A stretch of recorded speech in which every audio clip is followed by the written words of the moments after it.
To guide us through the process of building robots, we have developed a strategy development guide. This guide consists of 4 main portions: the preliminary research, backtesting, optimization, and lastly, execution and post-launch. This video serves as a glimpse into these 4 main segments. In-depth details about this content will be shared across the 40+ chapters of the full course. First, the prelim research. The first thing we need to do when creating a robot is to define the expectations that we have. What kind of robot do we want?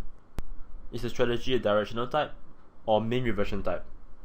What kind of equity curve are we expecting? Our time frame, our holding period, and all these expectations that we have should be aligned with your personal goals and capabilities. For example, how many hours can you devote into developing robots? Are you holding a full-time job or not?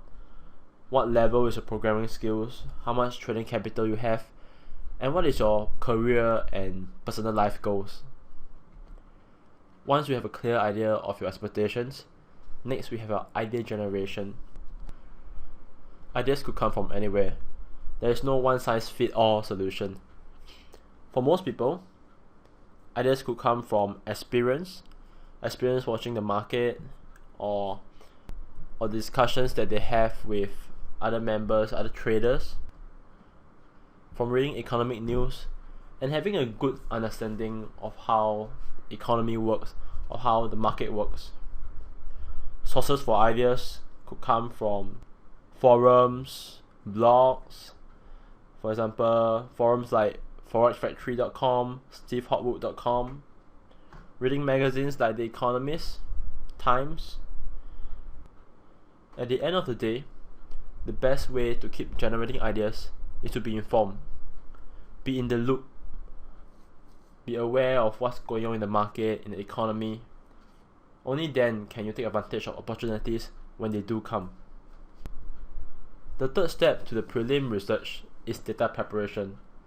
Make sure that you have data required for the testing. You have live data available to you, whether it's through data vendors or free sources. Once that is done, the fourth step is to make sure that you have market access for your trading robot. So far, what we have looked at is mainly forex data. Using MT4, you could have access to CFDs, to equities, to commodities, and maybe even fixed income. Let's say you want to do a strategy on futures, say on a futures roll strategy. You can't use MT4 for that. You need to make sure that you have market access to it, whether through software like Trading Technologies or CQG, to make sure that you have data vendors available. As a retail trader, some of this infrastructure is more expensive than the others. So do make sure that the due diligence is done. Understand the costs involved of the different methods, different software, different data, different cost of trades, and do a cost-benefit analysis to see what works best for you. After you have an idea, the next part is backtesting. Backtesting is as much of an art as it is a science. For period selection, meaning the data that we use to backtest the trades, we need to understand what kind of market conditions do these data reflect. Let's say you select a period before the global financial crisis in 2008. You selected data in 2005 and 2006. You will see that the data is not as volatile. There's a lot of trends happening then. And if you compare the data with data in 2008 and 2009, it is very different. If you were to test a robot using these two separate pieces of data, you will get significantly different results.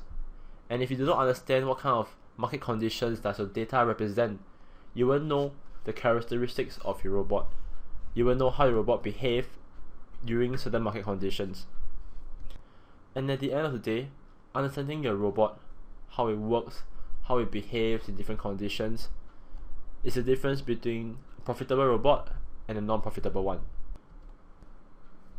Tracking trades, as we mentioned in the previous video, make sure that whatever idea you are coding in your EA is reflected exactly as you want it.